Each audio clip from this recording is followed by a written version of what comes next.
ยะมหาราชผู้ทรงพระคุณนันประเสริฐก็ทรงใช้พระราชอัธยาศัยอ่อนโยนอ่อนน้อมยึดเหนี่ยวพระทัยของพระเจ้าบุตรยนาคมานพพระเจ้าน้องยาเธอซึ่งมีพระชนพรรษาเพียง20 พรรษาทรงผนวดใหม่ยังบ่ถึงเดือนคิดตัดสินพระทัยบ่ซึกยอมมอบกายถวายชีวิตในพุทธศาสนาได้ในทันทีต่อมาได้สถาปนาเป็นสมเด็จพระมหาสมณะเจ้ากรมพยาวชิรญาณวโรรสสมเด็จพระสังฆราชพระองค์หนึ่งตามพระราชปณิธานสมเด็จพระมหาสมณะเจ้าพระองค์นั้นทรงเล่ารายละเอียดไว้ว่าถึงหน้าเข้าพรรษาล้นเกล้าจะเสด็จถวายพุ่มที่วัดนี้โดยเสด็จทรงประเคนพุ่มพระเจ้าน้องยาเธอผู้ทรงผนวดใหม่ถึงตำนักเป็นการทรงเยือนด้วยเสด็จกุฏิเฮาทรงประเคนพุ่มเฮาทรงหันทรงกราบด้วยความเคารพอย่างเป็นพระแปลกจากพระอาการที่ทรงแสดงแก่พระองค์อื่นเพียงทรงประคองอัญชลีเฮาก็นึกสลดใจว่าโดยฐานะพระองค์เป็นพระเจ้าเป็นดินพระองค์ก็ทรงเป็นพระเจ้าของเฮาโดยฐานะเป็นผู้แนะราชการพระราชทานมาพระองค์ก็เป็นครูของเฮาหันพระองค์ทรงกราบแม้จะนึกว่าพระองค์ทรงแสดงความเคารพแก่ธงชัยของพระอรหันตหากก็ยังวางใจบ่ลงบ่ปรารถนาจะฮื้อเสียความวางพระราชหฤทัยของพระองค์ปรารถนาจะฮื้อพระองค์ทอดพระเนตรเอาผู้ที่พระองค์ทรงกราบแล้วกลับถือเพศคฤหัสถ์แถมตรงกับคำที่เขาอู้กันว่ากลัวจันไรเราจึงตกลงใจว่าจะไม่ศึกในเวลานั้นแต่ก็หาได้พูดไม่เล่าจื้อศาสดาแห่งศาสนาเต๋ากล่าวยกย่องความอ่อนน้อมอ่อนโยนไว้เป็นที่ประทับใจอย่างยิ่งว่าเมื่อคนเกิดนั้นเขาอ่อนและบ่แข็งแรงแต่เมื่อตายเขาแข็งกระด้างเมื่อสัตว์และพืชยังมีชีวิตก็อ่อนและตัดได้แต่เมื่อตายแล้วก็เปราะและแห้งเพราะฉะนั้นความแข็งแรงและแข็งกระด้างจึงเป็นพวกพ้องของความตายความอ่อนและความสุภาพจึงเป็นพวกพ้องของความเป็นในพระพุทธศาสนาพระพุทธเจ้าสมณะโคดมทรงสอนให้มวลมนุษย์ประพฤติอ่อนน้อมถ่อมตนเพราะความอ่อนน้อมถ่อมตนคือมนต์อันศักดิ์สิทธิ์และเป็นอุดมมงคลชีวิตควรที่เราจะได้คิดนะและ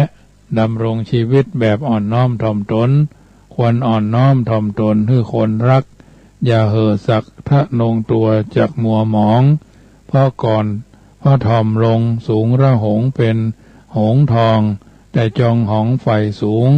ถูกจูงลงนะอันเนี้ยญาติโยมสาธุชนท่านผู้ฟังทั้งหลายนำมาเสนอให้ญาติโยมนำไปพิจารณาในการดำเนินชีวิตแต่ละวันไปเมื่อตะคืนได้อู้เรื่องของความฮักมาถึงเรื่องที่4ว่าราทะชาดกว่าพูดเพ้อเจ้อเพราะความเขาสาเหตุราทะชาดกมีเรื่องเล่าว่าได้ยินว่าภิกษุรูปนั้นถูกพระศาสดาตรัสถามว่าดูกระภิกษุได้ยินว่าเธอกระสันจริงหรือกราบทูลว่าจริงพระเจ้าข้า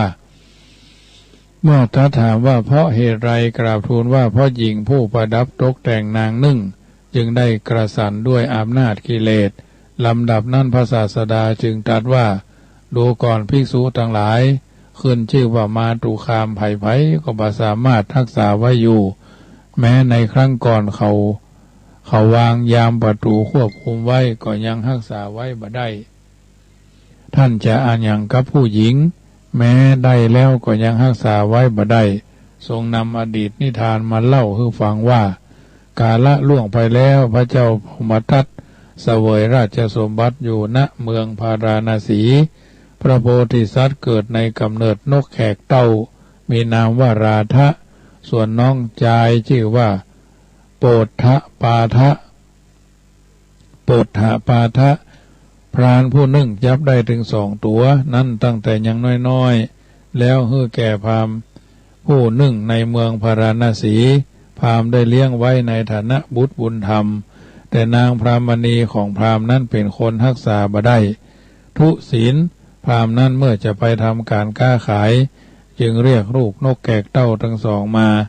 ฝากนางพรามณีไว้กับลูกนกแขกเต้าว่าแนะลูกพ่อจะไปค้าขาย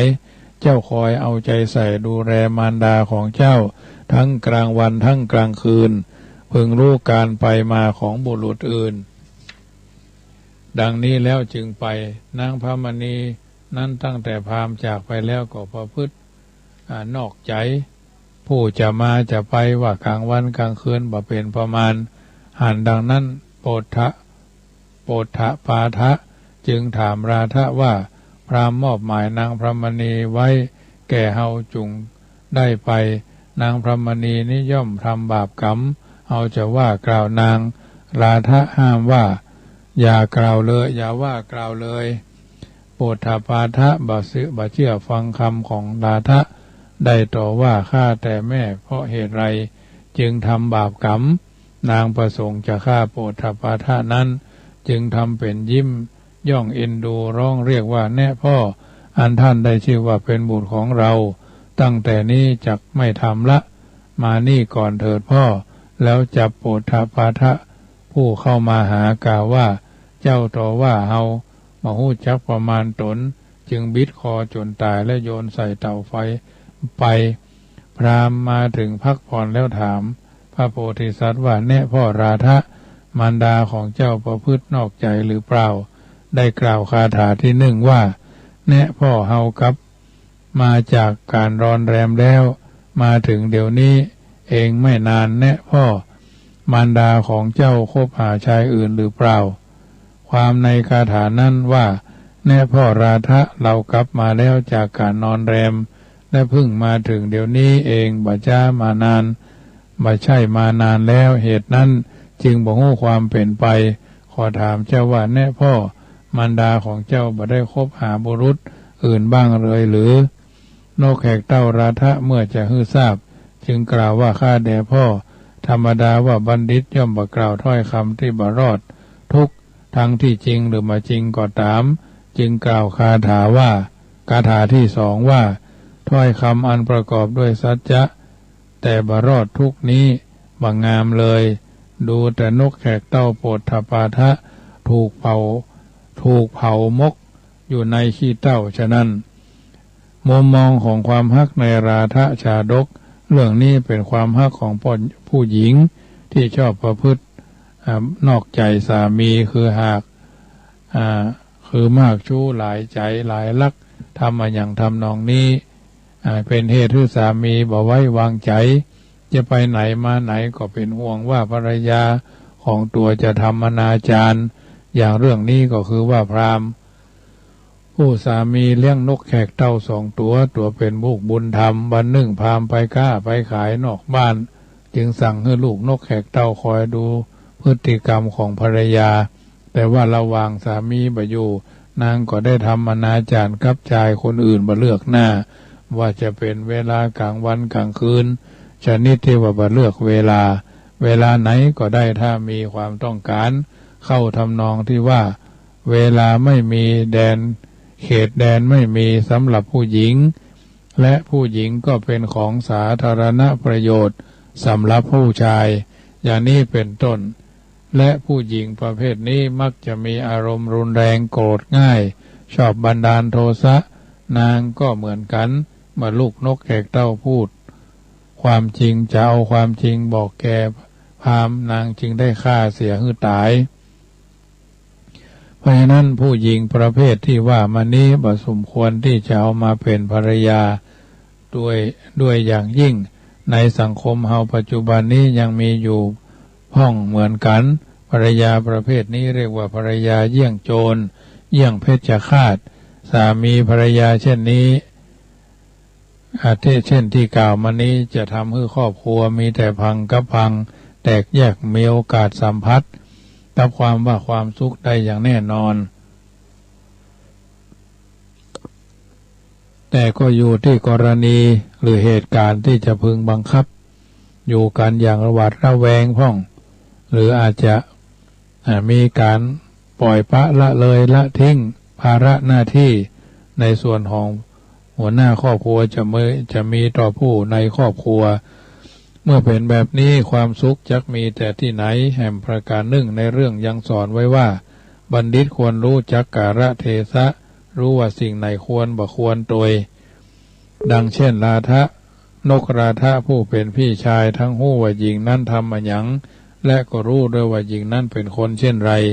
คืนพูดด้วยความจริงออกไปจะมีแต่ตายกับตายเป็นแน่เพราะบัณฑิตนั้นย่อมรู้รักษาตัวรอดเป็นยอดคนทั้งที่ถ้อยคำนั้นจะเป็นจริงหรือบ่จริงอันจะทำความเดือดร้อนนอนทุกข์มาแก่ตนก็ควรหลีกเลี่ยงที่จะบ่ขออู้แถมดีกว่าคำสัตย์แลเป็นวาจาที่บ่ตายก็จริงแต่เคยได้ยินไว้บ้างหรือไม่ว่าความจริงเป็นสิ่งบ่ตายแต่คนที่อู้ความจริงนั่นแหละจักตายเรื่องที่ห้าอสีตะพุชาดกกล่าวโลภมากลาภหายเนาะเรื่องโลภมากลาภหายได้ยินว่าตระกูลอุปถาของพระอัครสาวกทั้งสองตระกูลหนึ่งในเมืองสาวัตถีมีนางกุมาริกาผู้หนึ่งมีรูปสวย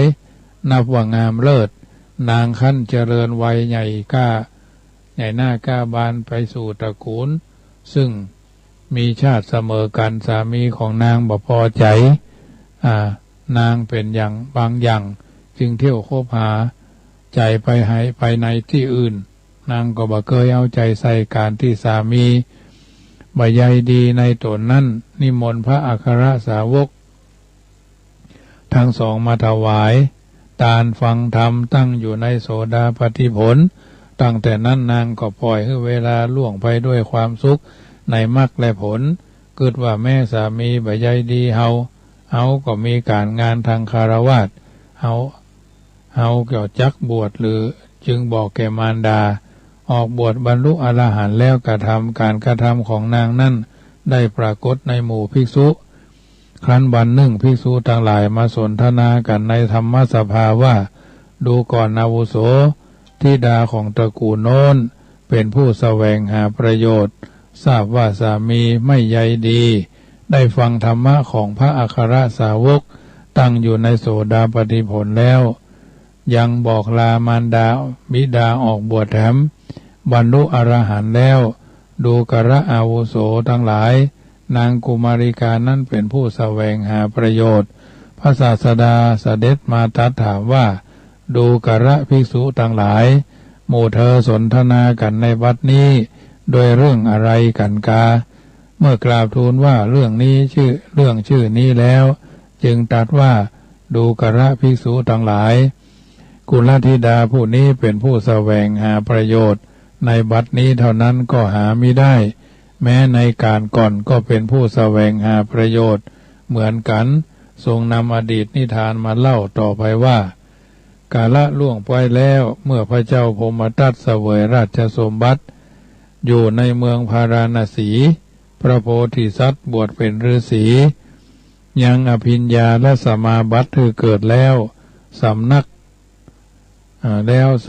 อยู่ณป่าหิมพานต์กาละครั้งนั้นพระเจ้าปาราณสีอ่านความพรั่งพร้อมของบริวารของพมทัตกุมารผู้เป็นโอรสของพระองค์เกิดความระแวงพระทัยจึงเนรเทศพระองค์ออกพระโอรสออกจากแว่นแคว้นพรหมทัตกุมารปาพระเทวีของพระองค์ทรงพระนามว่าอสิตาภูเข้าไปสู่ป่าหิมพานต์เสวยป่าและเนื้อผลไม้น้อยใหญ่พำนักอยู่ที่บรรณศาลาพรหมทัตกุมารนั้นพบนางกินนรีนางหนึ่งมีจิตปฏิพัทธ์ใครได้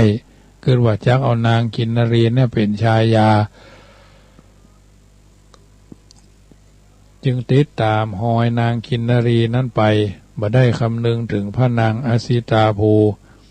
พระนางอสิตาภูหันพระพรหมทัตกุมารตัวนางกินนรีไปทรงดำริว่าโอ้พรหมทัตกุมารเนี่ยตามนางกินนรีไป ได้คำนึงถึงเฮาจะต้องการอะไรอย่างจากพรหมทัตกุมารนี้มีพระทัยคลายลักเข้าไปหาพระโพธิสัตว์แล้วนมัสการบอกการบริกรรมกสิณเพ่งดูกสิณอยู่ยังอภิญญาอยู่ยังอภิญญาและสมาบัติคือเกิดกราบนมัสการพระโพธิสัตว์กลับมายืนอยู่ที่ประตูบรรณศาลาของตนฝ่ายพรหมทัตกุมารติดตามนางกินนรีไปแอวเที่ยวหาก็บ่ได้พบนางแต่บ่ได้พบแต่แม้แต่นางที่นางกินนรีนั้นไปหมดหวังจึงพลิกมาสู่บรรณศาลาพระนางสีตะภูตานะพระนาง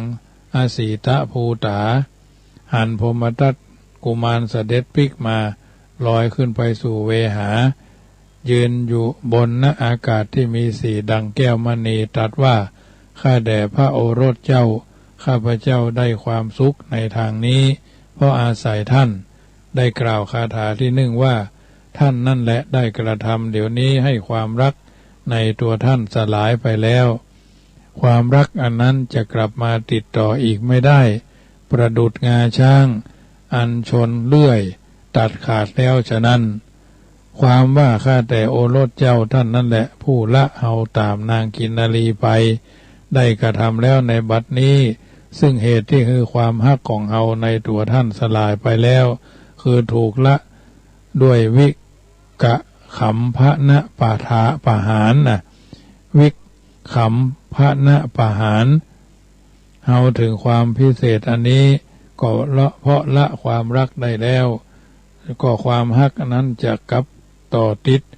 แถมบ่ได้เสียแล้วในบัดนี้เปรียบเหมือนงาช้างที่ถูกเรื่อยตัดขาดเสียแล้วจะต่อติดก็บ่ได้คือจะเชื่อมสนิทตามนัยยะก่อนแถมก็บ่ได้ฉันใดอันการจะประสานจิตของเฮากับท่านแถม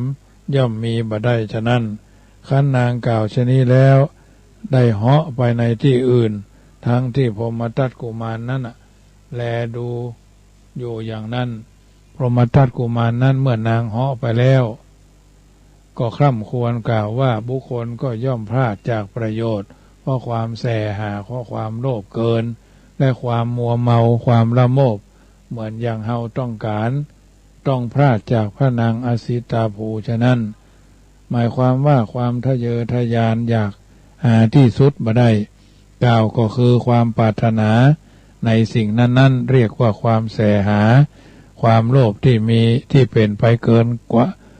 เรียกว่าความโลภเกินความมัวเมาด้วยความละโมบโลภมากเพราะเป็นเหตุให้เกิดความมัวเมาว่าเป็นบุรุษเรียกว่าความมัวเมาด้วยความละโมบบุคคลผู้ปรารถนาในสิ่งนั้นๆโดยอำนาจความแสหาย่อมเสื่อมจากประโยชน์เพราะความโลภเกินและความมัวเมาด้วยความละโมบดุจเฮาเสื่อมจากราชธิดาชื่ออาสีตาภูฉะนั้นพรหมทัตกุมารทรงข้ำควรด้วยคาถานี้แล้วอยู่ในป่าแต่พระองค์เดียวและได้กลับไปครองราชสมบัติเมื่อพระราชบิดาสวรรคต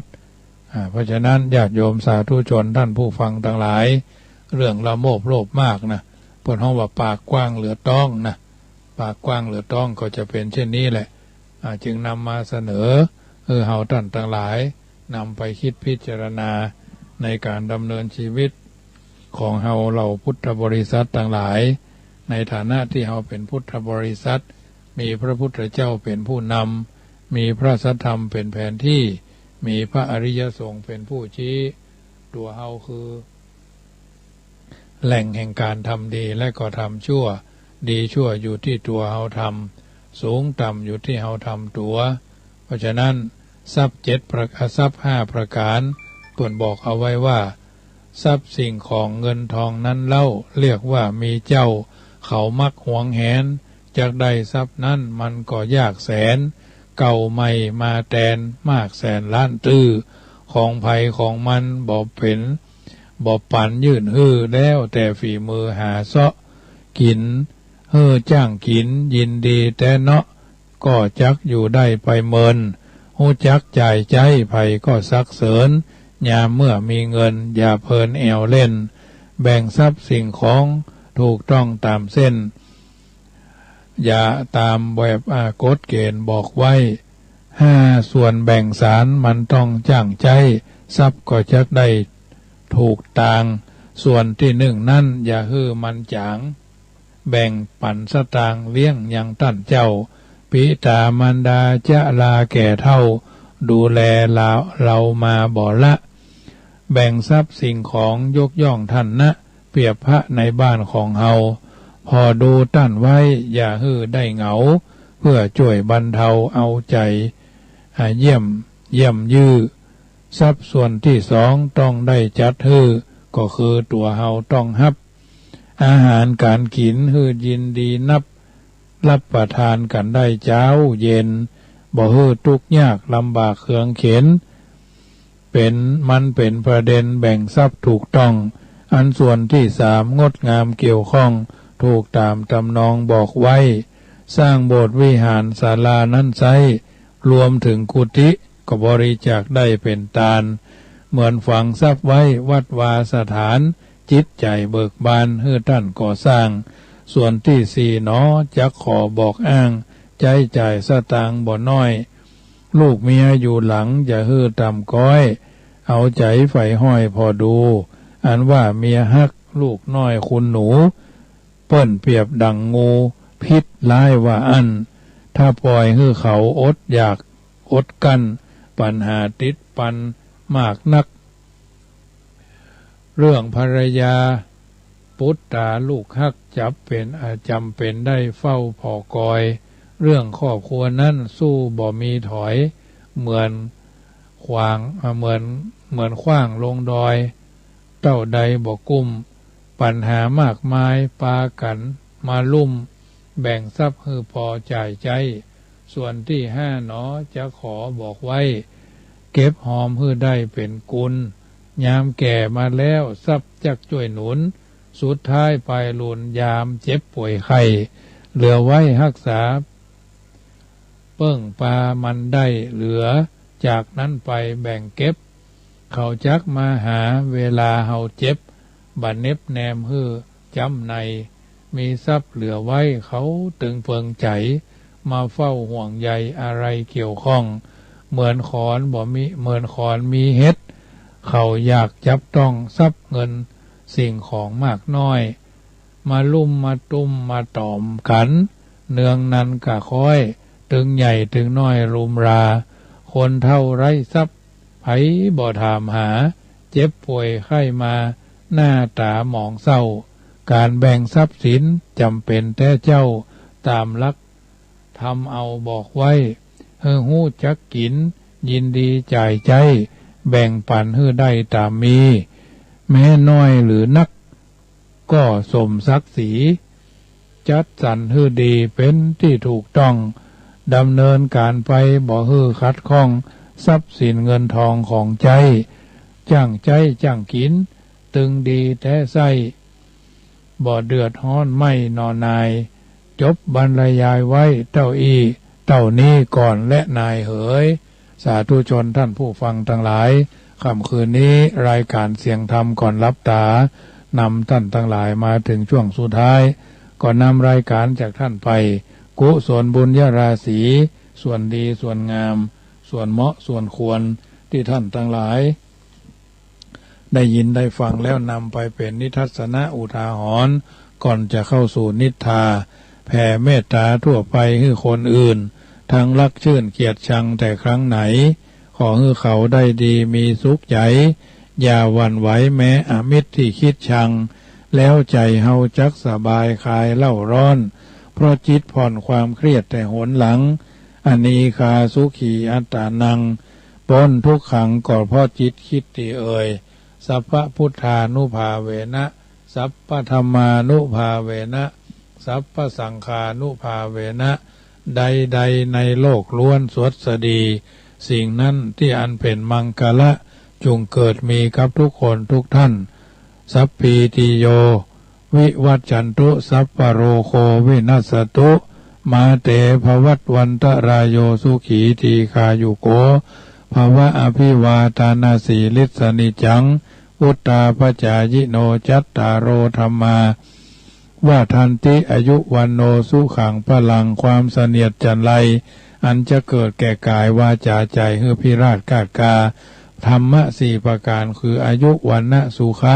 ภาระจงบังเกิดแก่ท่านสาธุชนคนดีทุกคนทุกท่านจุใหญ่น้อยใจยิงนั่นจุงจักมีอายุวันโนสุขังปะลังขอเจริญปอน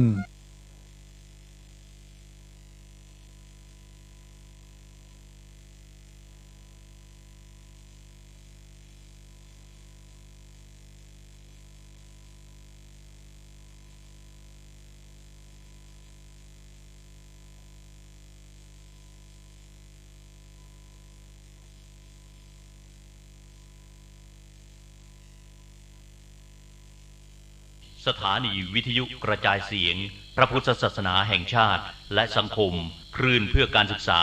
พระพุทธศาสนาและวัฒนธรรม FM 104.50 เมกะเฮิรตซ์นมัสการเจ้าค่ะวิกฤตโควิด -19 จะมีหลักธรรมใดช่วยได้บ้างไหมเจ้าคะเจริญพรสมัยพุทธกาลเกิดเหตุโรคระบาดในเมืองไวสาลีพระพุทธเจ้าให้